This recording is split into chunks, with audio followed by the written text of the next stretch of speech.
a few seconds because it's not showing up on me. Yeah, we're all right. We just started to go live, so we should be good. It's not showing up On yet. YouTube, It so we are available on YouTube and Google Meets, and those are the It's just it two. may take Okay, 30 I've seconds. Refreshed it like Is that 15 correct? times. We've got some people checking YouTube here in the office to see if it's coming I up. think we should wait until we see it. Yeah, I'm refreshing. Okay. Because I did just check with Grant, we have to, whatever we advertise, it has to be available on those, not just one of them, but all of them, and so we'll see. It's at 30 seconds, and it may be 40 seconds before it hits you all. Will it be your camera view, Elaine, that we'll see? It'll be that camera. That camera, Oh, It says there's 2 viewers. Elaine and Garrett. No, mine says 12 people are waiting. Here, I'll just go, I'll do it and not just refresh. I'll do the whole little kit and caboodle. Is it showing up, Bob, for you to see? Like it should be? Mm-hmm. It's showing live for 1 minute and 4 seconds here.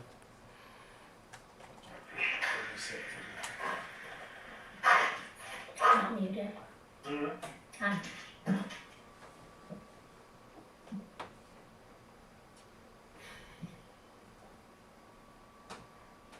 Got it. Okay. All right, we should be good, Miss Edlin. okay, thank you. I'm gonna call to order this, specially called meeting for the Woodford County Board of Education. Please, I believe all members are present.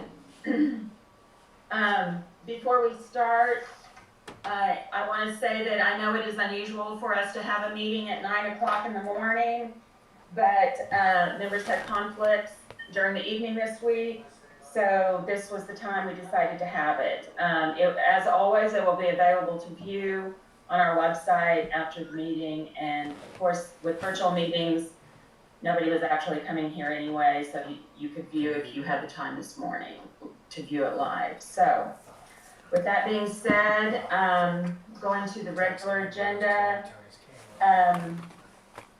I had requested that you authorize me as the board chair to contact possible financial consultants to work with the board. The reason that I am making this request is that I want to make clear it's no reflection on the chief financial officer's expertise or the board's confidence in her.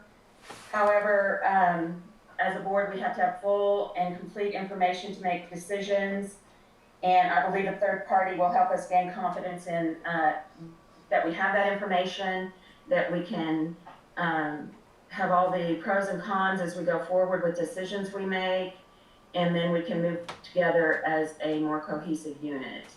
So that is why I put this request on there. Debbie, I would like to say something. Of course. Well, let's put the motion, Sherry, first. Do we have a motion? And then we'll have the discussion after the motion. So moved. Mr. Wilson made the motion. Is there a second? Second. Ms. Bradley? Was that you? It was Mr. Okay. Wilson. Oh, Mr. Richardson seconded. Okay, any discussion? Ms. Springate? Yes. First, I do want the public to know that this special meeting came as a surprise on Tuesday morning. Board members received an email from Chair Debbie Edlin stating the need for this special session. We were provided 2 options, Wednesday evening or this morning.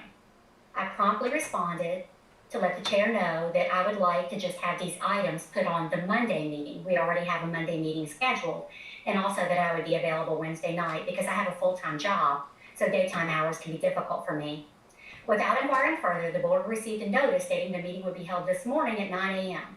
Fortunately, I was able to work out my schedule and be here as it looks like we have important actions to be taken at this quickly put together meeting.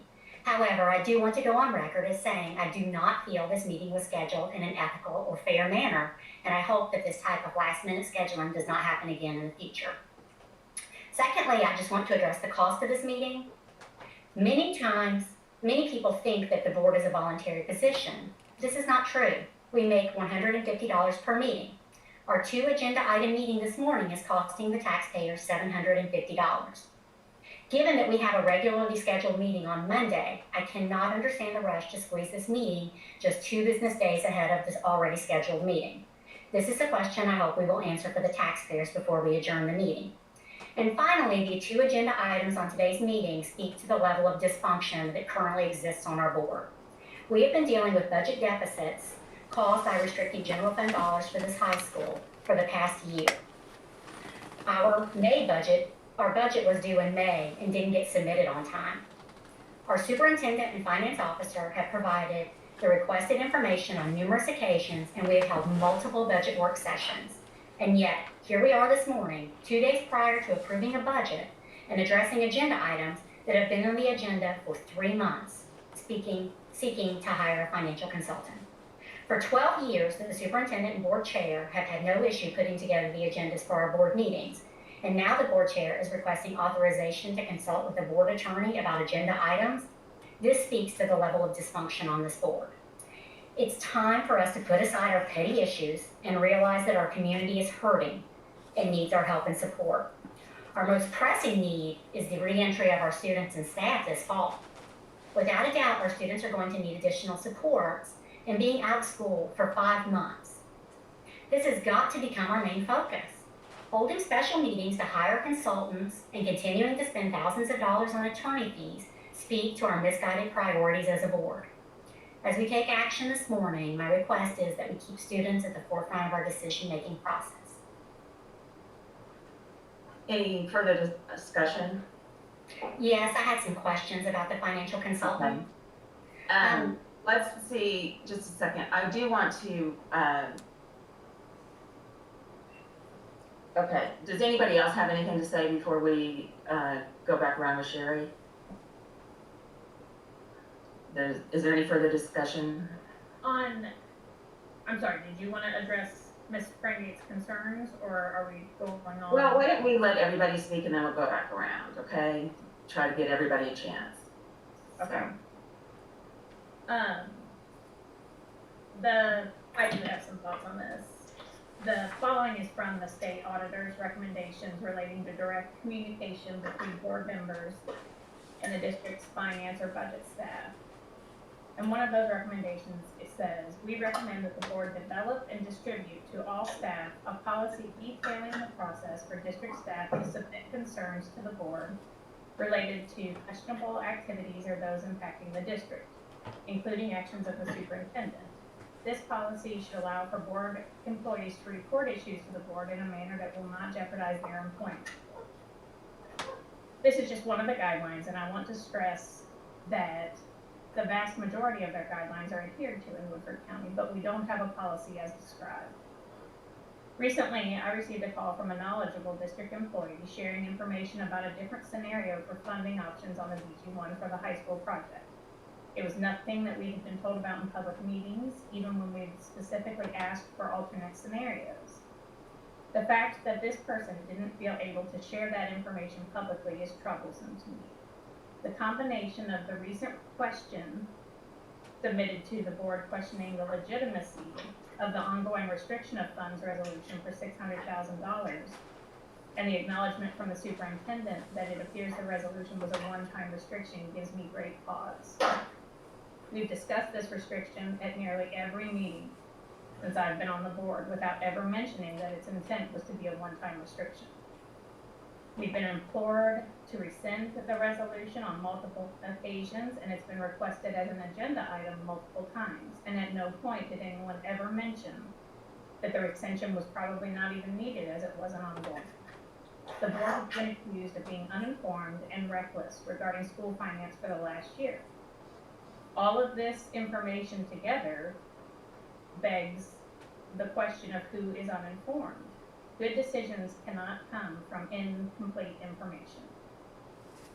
In light of the conflicting information, the inability to stop the dissension around this subject, and the reticence of district employees to freely offer information to the board, I think a fresh and independent perspective may be just what is needed. We can all take this as an opportunity to have an objective and unbiased person review all of the information with us. If we go into this with an open mind and willingness to work together, I think this may be an opportunity to improve and grow together.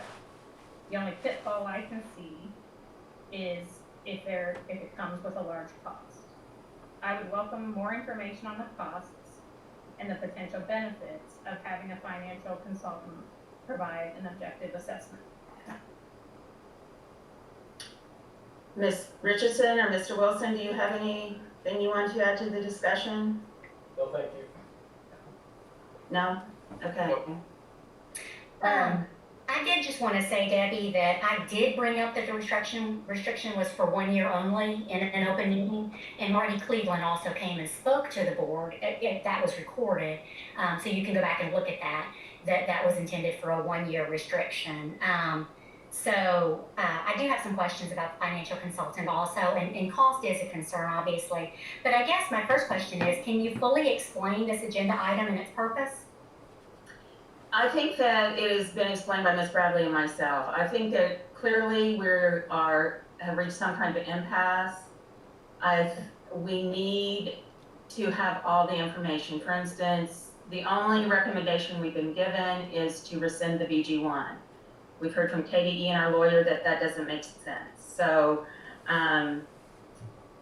Well, I did agree with that. we need to, and if we have information that we're hearing from the side that we don't feel free to give to the whole board, or that the whole board isn't aware of, or there's reticence on offering other things, we need all the information to make the best decisions.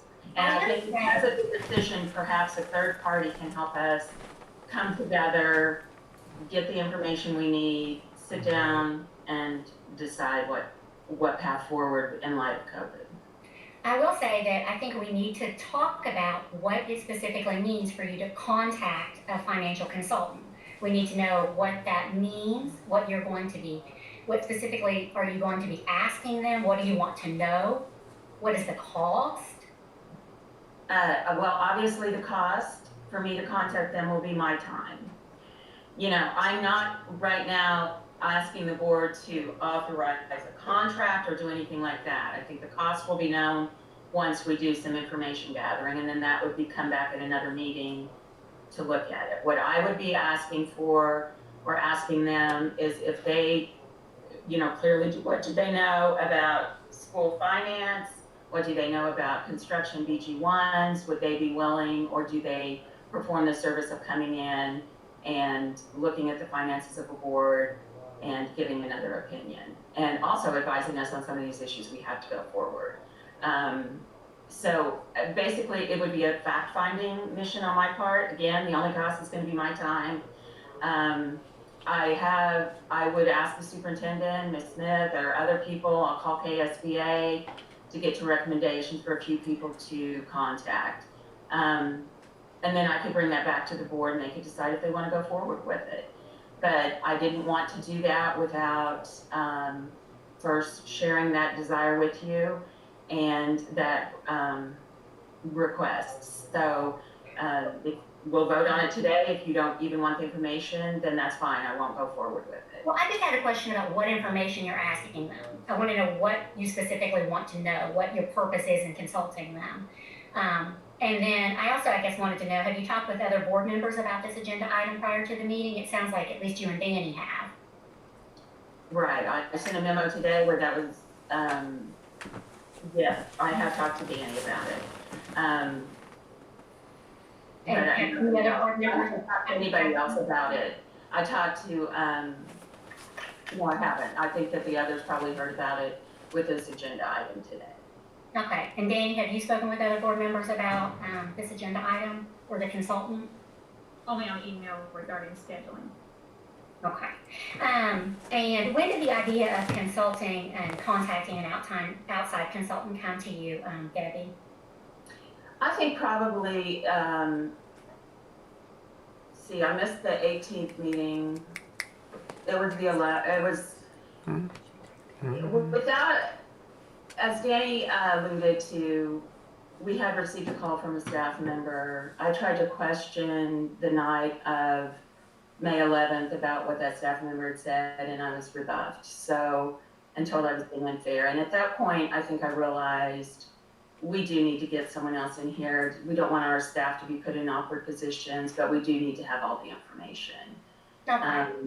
So, Well, yeah, I would just say that, that I want to put that situation in context.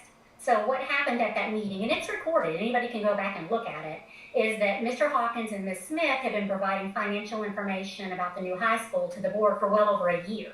We've had multiple budget sessions, the last one being an in-person session held on March 10th. For the tentative budget that was due on May 31st that didn't get submitted, the board asked Amy to prepare 3 different budget options. She did that, and we had a meeting in January, and then another meeting in March, and a meeting in May with all of those options. So at that May 11th planning meeting, Debbie, you started asking about different scenarios.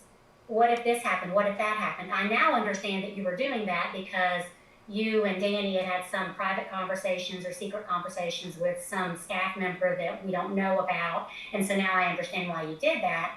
But when that happened, I think, you know, Mr. Hawkins just said that he and Amy had provided a recommendation of unrestricting all the funds. That was their recommendation.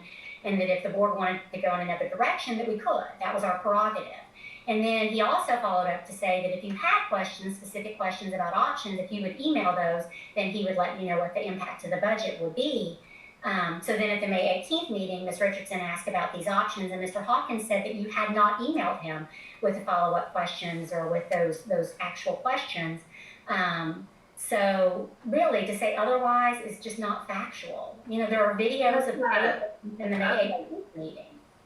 I think that, first of all, I'm going to take issue with you calling Danny and my conversation secret. I didn't know about them. Well, Did other board members know about them? she was contacted by a staff member who asked her to keep that conversation confidential. She did share it with me because it did have, specifically, we weren't talking about the budget, we were talking about funding the BG1 and maybe amending the funding on that. That was the context of the conversation that she had with a staff member. So that is what I was trying to ask about, because we're going to change the BG1. We want to amend it, but we need to know the best way to go forward. Here was another idea coming in, but because of the awkwardness of the, you know, trying to basically honor the staff member's wish for confidentiality, it was tricky. So that when I asked him about that, I was trying to get at something that had been told to me, not something that I was coming up with. And I did tell him on a phone conversation the next day that I didn't see why I would email him, because actually what I was asking about was something that had come from the administration. And so that needed to be shared with the whole board. So this was the context of that. And I think another reason that we need a third party in here is to help not put our employees in awkward positions. I think we just need someone to come in, sit down with us, go over it in a full way, and come to some kind of resolutions on what to do with the BG1, look at our finances in general. But Danny and I did not have a secret conversation. No, you did not know about it because the staff member did not call you and the staff member asked for confidentiality. Okay. And so that's a tricky spot. I see what you're saying, but again, when you guys are having conversations with attorneys or with staff members or with consultants or with people outside of these open meetings, I have no idea what's going on in the background. I have no idea about those conversations. And if it occurs between 2 or more board members, then obviously that's a problem. And so, you know, I would use. It did not occur between 2 or more board members, Sherry. So Well, I'm just asking. If it did, that's the only thing. I wouldn't know if I didn't ask. So I guess my question about the financial consultant is, are we trying to hire a financial consultant that will tell us it's a good idea to restrict general fund dollars in the midst of the pandemic when we have significant budget cuts and we're already dealing with significant deficits in the amount of $1 million to last year's budget, $1 million to this year's budget, and projected $2 million to next year's budget because of this restriction? I mean, is that the purpose of the deficit is far more than a restriction. You do understand that? I disagree. So if we have $1 million budget deficit and we restricted 350, We restricted 600 plus 350 plus the 288 of capital outlay. So, but again, I don't want to argue just. yeah, and that's not really on our agenda right now. No, The agenda item is, for me to reach out and see what's available. If you don't want that, then you vote against it. But we have a motion and a second on the floor, and is there any further discussion? Yes. The last thing that I would say is that if there's this information that's happened between Danny and a staff member, or you and Danny and a staff member, I think all that information really needs to be discussed openly at a meeting. We need to really, I received an email from you late this morning that had relevant information about this issue. Just found out about that. It might be a good idea for us to hold off to see about getting that information out, for us to be able to discuss that information openly, and then to vote on this item after that's done. We can do that if somebody makes a motion. I just want to, and again, this is, a staff member came to us. So that, of course, makes our concern for everybody more heightened, especially when they ask for confidentiality, and I want that point to be made clear. Well, And all of us over the years, Sherry, I'm sure, have had people come to you asking for confidentiality, and the whole situation gets trickier then. And I think that needs to be totally understood and not have any illusions of impropriety by board members.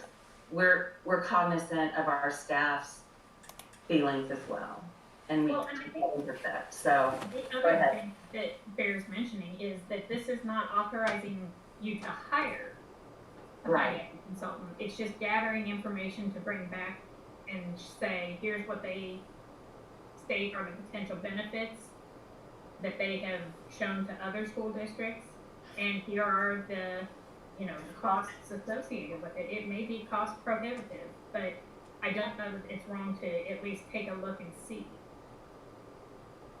And have you had any conversations, Danny or Debbie, with the financial consultants about this already? I mean, any kind of sense of what this might entail or cost?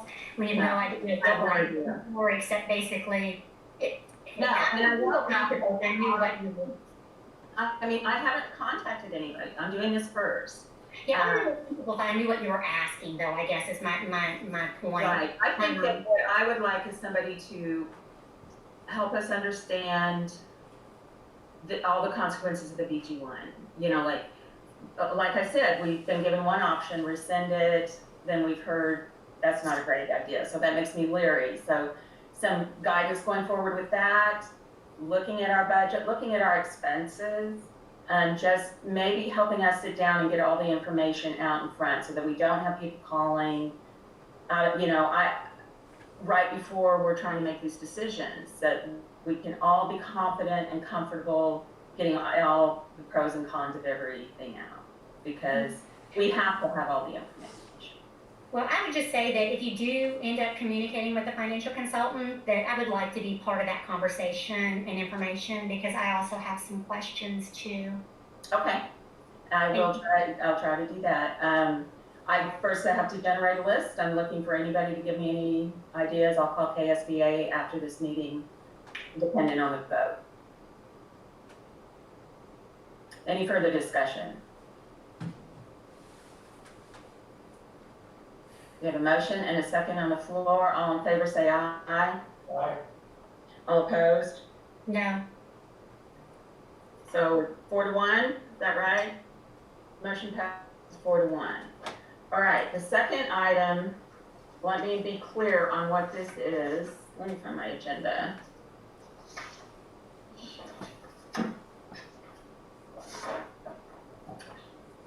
Authorize the board chair to determine if the board attorney needs to be present during a meeting or to consult with the board chair prior to the meeting regarding any agenda item.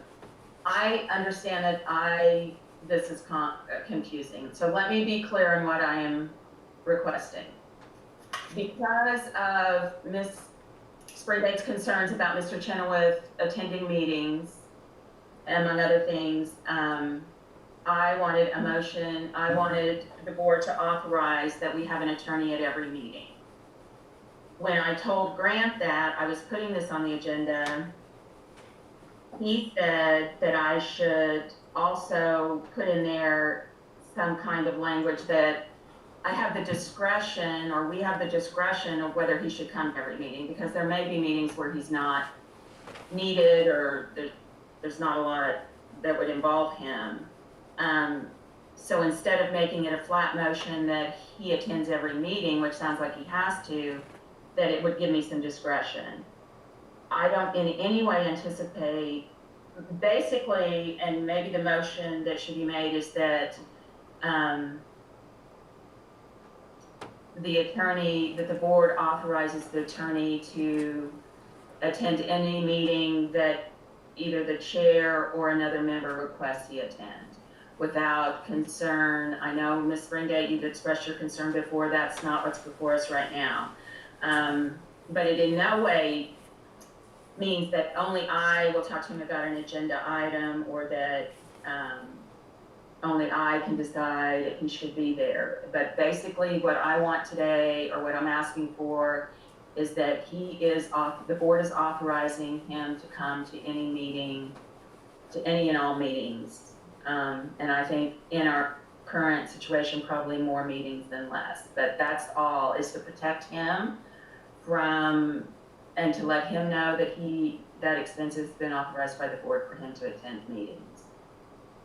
And again, the other language was just to put some discretion in there in case for some reason we don't feel like he needs to attend a meeting.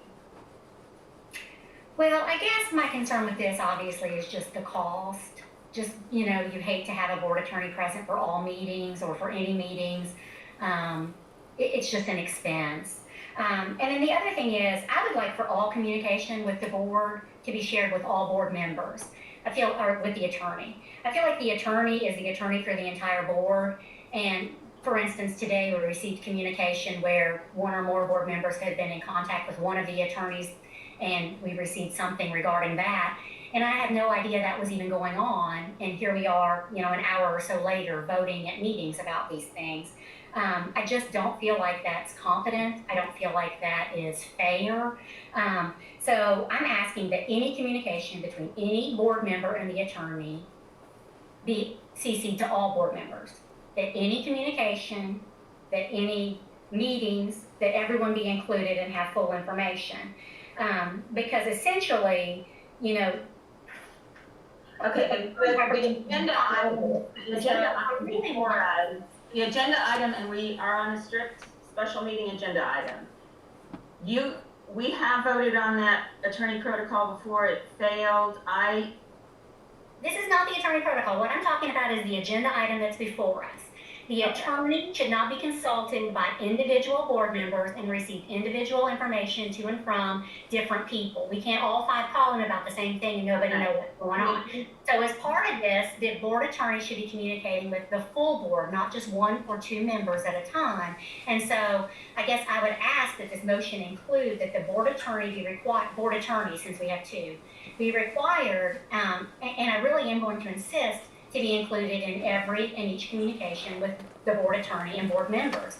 The board attorney represents us all. Okay, Sherry, So I'm going to put this on the agenda for Monday night. I feel like this agenda item is about authorizing the board attorney to attend our meetings.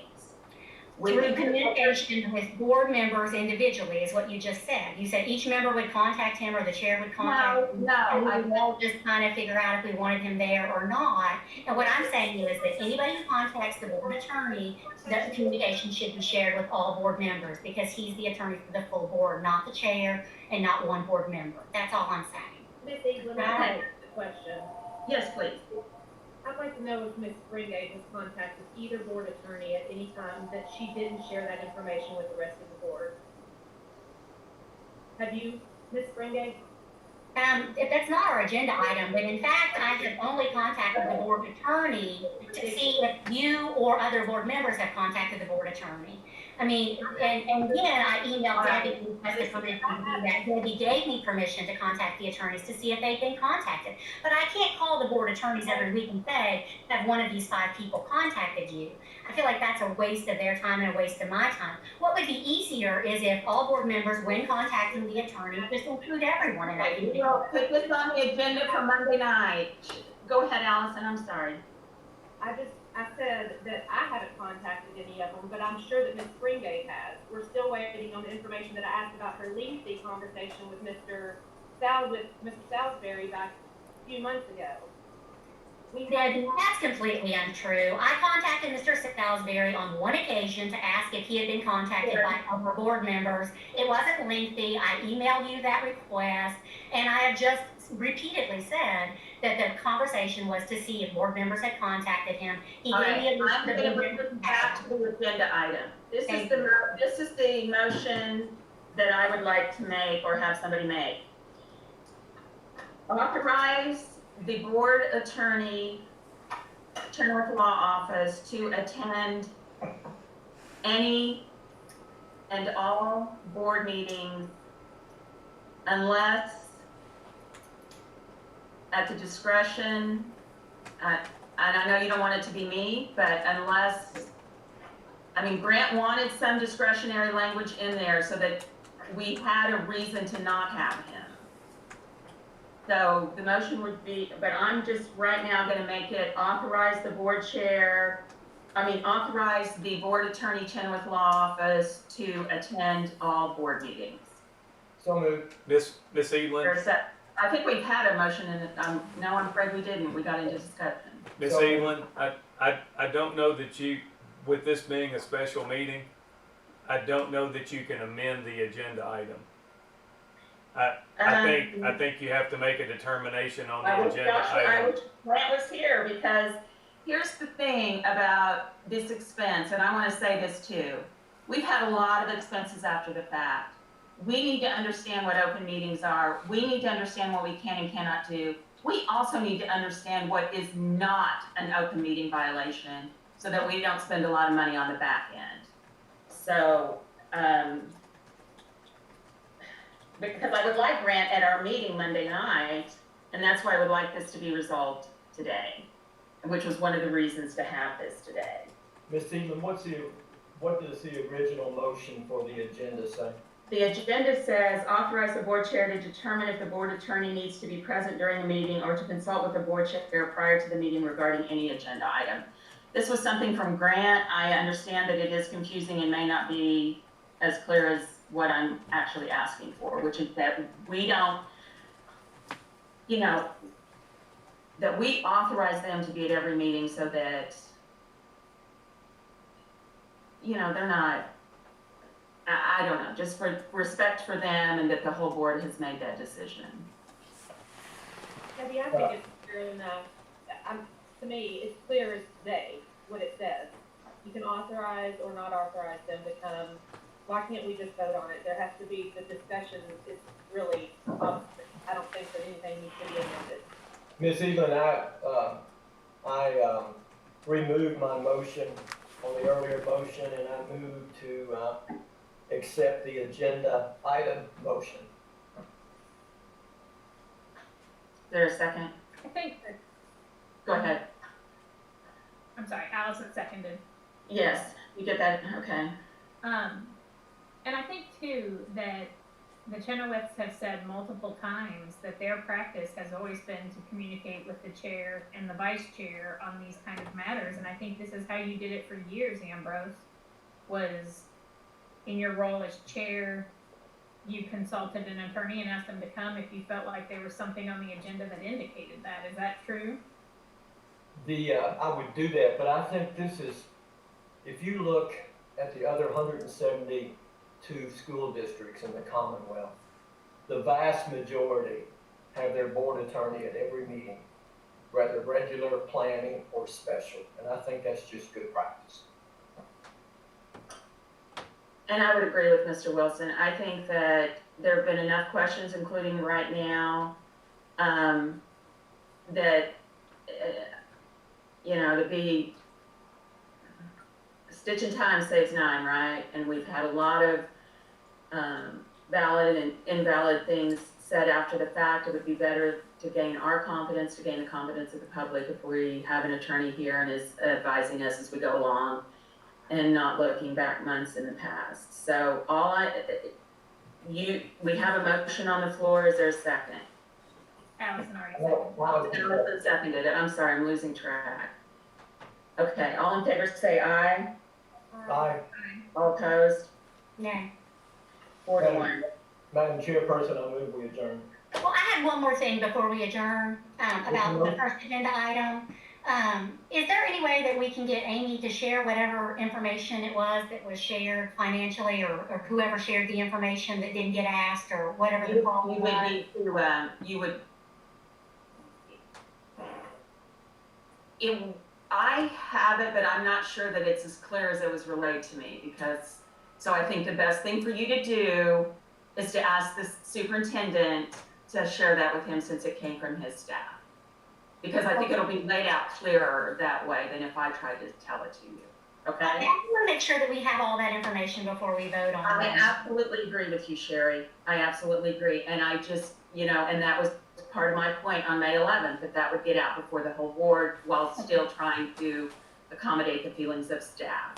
And that's Okay, well, I appreciate that, and I sounds like it was a fine line, but I just feel like it would be good for us all to have that information, and I appreciate you saying in this meeting that there are some things we don't know that we're told confidentially. I'm sorry I used the word secretly, but confidentially, but I do feel like that it's important for us to have all that information. I agree completely, absolutely Yeah, so agree. thank You've been saying it. So, all right, we have a motion to adjourn. Was there a second? Second. Ms. Richardson seconded. All in favor say aye. Aye. All opposed? Okay, meeting adjourned. Thank you.